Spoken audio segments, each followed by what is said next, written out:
Before the world knew tragedy, a routine flight would become a mystery that would haunt a nation. What really happened to Flight 387? The air inside the cabin was calm as Cebu Pacific Flight 387 prepared for a routine journey from Manila to Cagayan de Oro. Passengers, families, business travelers, students settled in unaware of the tragedy ahead. Outside, thick clouds blanketed the sky. The pilots navigated poor weather, relying on instruments and procedures. The flight included a quick stop in Tacloban to pick up more passengers, a small change with unforeseen consequences. Suddenly, routine gave way to chaos. The ground was too close. Alarms blared in the cockpit. The pilots realized too late that Mount Sumagaya was directly in their path. There was no time to react. The McDonnell Douglas DC-9 slammed into the mountainside.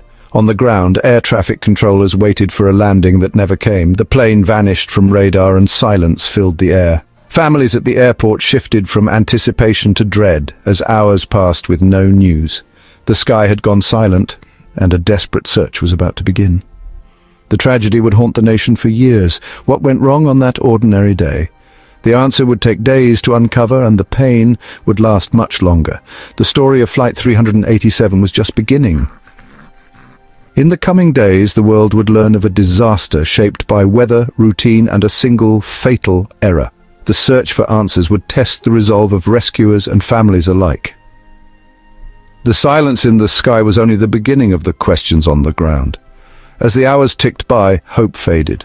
The nation braced for the worst. The fate of 104 souls hung in the balance. The search teams prepared for a grim task. The world watched, waiting for news from the mountain. The story of Flight 387 would become a lesson in tragedy. It would reveal the fragility of routine and the cost of a single mistake. The silence over Mount Sumagaya was the first clue. The answers would be far more complicated. For now, all anyone could do was wait. The day the sky went silent had changed everything. February 2nd, 1998, Cebu Pacific Flight 387, a McDonnell Douglas DC-9, departed Manila for Cagayan de Oro. 99 passengers and 5 crew members were on board, representing a cross-section of society. Clergy, students, tourists, and families. The flight was routine, but the weather was not heavy. Clouds, rain, and poor visibility forced the pilots to rely solely on their instruments. Instrument flying demands precision. Any error is magnified by the weather. The flight plan included an unscheduled stop in Tacloban to pick up stranded passengers. This diversion altered the route, taking the plane over unfamiliar mountainous terrain. The pilots, experienced but now on a less familiar path, faced a new set of challenges. The change seemed minor, but it set the stage for disaster. The mountainous region of Misamis Oriental was far less forgiving than the usual approach. The crew trusted their charts and procedures, but the altered route required heightened vigilance. The weather, the diversion, and the unfamiliar landscape combined to create a perfect storm. The passengers trusted the airline and the crew to get them home safely. No one could have predicted how quickly routine would turn to catastrophe. The smallest change in a flight plan can have enormous consequences. On that day, every detail mattered. The fate of Flight 387 was sealed by a chain of seemingly minor decisions. The tragedy was not the result of a single failure, but of many small ones. The story of this flight is a reminder. In aviation, there are no small details. Every choice, every chart, every procedure can mean the difference between life and death. On February 2nd, 1998, the margin for error disappeared. When Flight 387 vanished, a massive search began. The Philippine Air Force, Army, and volunteers scoured the dense, rain-soaked mountains. Fog and relentless rain grounded helicopters and slowed every step. Families waited in agony, clinging to hope as hours turned to days. The nation watched, desperate for news. The search was grueling, mud, jungle, and heartbreak at every turn. On February 5th, a local farmer led rescuers to the wreckage on Mount Sumagaya. The scene was devastating. The plane was destroyed, debris scattered across the slope. No one had survived. Hopes for a miracle were crushed. The search shifted from rescue to recovery. The remote location made retrieving the victims slow and painful. Rescuers braved treacherous terrain and weather to bring the victims home. The family's grief deepened as the reality set in. The nation mourned together. The discovery of the wreckage answered one question: where the plane was.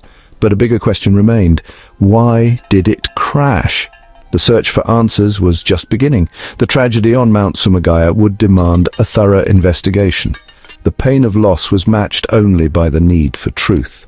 The story of Flight 387 was far from over. The mountain had given up its secret, but the reasons behind the crash were still hidden. The world wanted to know, how could this have happened? Investigators recovered the plane's black boxes, one recording cockpit voices, the other flight data. Analysis revealed a calm cockpit, no sign of panic or mechanical failure. The pilots were confused about their location, mistaking Mount Sumagaya for a smaller hill. The plane descended steadily, but at an altitude too low for the mountainous terrain. The ground proximity warning system sounded, "Terrain! Pull up!" But the warning came seconds before impact. The crash was a classic case of controlled flight into terrain, a fully functional plane flown into a mountain by a crew unaware of the danger. The black boxes told a story of routine confusion and a fatal misunderstanding. The final moments were over in seconds. The investigation found the pilots used the wrong navigational charts for their approach. The charts didn't show Mount Sumagaya. They were meant for a different, safer route. The unscheduled stop in Tacloban put the plane on a path over dangerous terrain. Was it human error, or were the charts themselves flawed? Some claimed official maps were outdated or incomplete, leaving pilots blind to the mountain ahead. The airline's responsibility was questioned. Did they provide the right tools for safety? The investigation blamed pilot error, but doubts about the charts lingered. The crash was the result of a chain of failures, not just one mistake. Accusations of negligence soon surfaced. Critics questioned the decision to fly in such poor weather. Did pressure to stay on schedule override safety? The plane descended too early, violating basic safety rules. Was this confusion or a culture of risky shortcuts? A former pilot claimed he'd warned Cebu Pacific about the dangers of the route and unreliable navigational aids. Warnings allegedly ignored. The airline denied these claims, insisting safety was their top priority. The debate grew heated. Grieving families accused the airline of negligence, while Cebu Pacific defended its reputation. The truth seemed lost between conflicting stories. Was this a tragic accident, or the result of ignored warnings? The search for accountability intensified. Cebu Pacific faced intense scrutiny after the crash. The airline expressed sorrow, promised cooperation, and defended its safety record. They argued the official investigation blamed pilot error, not company policy or equipment. The aircraft had no mechanical faults. The crew simply made a fatal mistake. Cebu Pacific insisted they provided government-approved charts and followed regulations. If the charts were flawed, they argued, responsibility lay with authorities, not the airline. The company challenged the credibility of whistleblowers and maintained their safety culture was sound. They called the crash a tragic, isolated incident. The airline fought to protect its reputation as families demanded answers. The crash left families shattered, their lives forever changed. Many sought justice, filing lawsuits and demanding accountability from Cebu Pacific. Legal battles dragged on, with families arguing the airline failed its duty of care. The tragedy forced changes in Philippine aviation, better charts, improved procedures, and renewed focus on safety. The crash became a case study in the importance of situational awareness and accurate information. For the families, reforms came too late. A memorial at Mount Sumagaya honors the victims. Each year, loved ones gather to remember. The legacy of Flight 387 is one of grief, but also of lessons learned. It's a reminder that in aviation, vigilance is everything. The cost of complacency is measured in lives. The story endures as a warning and a call for constant improvement. The pain remains, but so does the hope for safer skies. Was Flight 387's crash an unavoidable accident or a preventable disaster? Officially, it was pilot error amid bad weather and a changed route. But questions about flawed charts and ignored warnings persist. If the system failed the pilots, can all blame rest on them? The tragedy was the result of multiple failures: weather, diversion, confusion, and possibly incomplete information. Safety in aviation is a chain. Every link must hold. The passengers trusted that chain, and it broke. The story of Flight 387 is a lesson in the cost of small errors and systemic weaknesses. Was it fate, or could it have been stopped?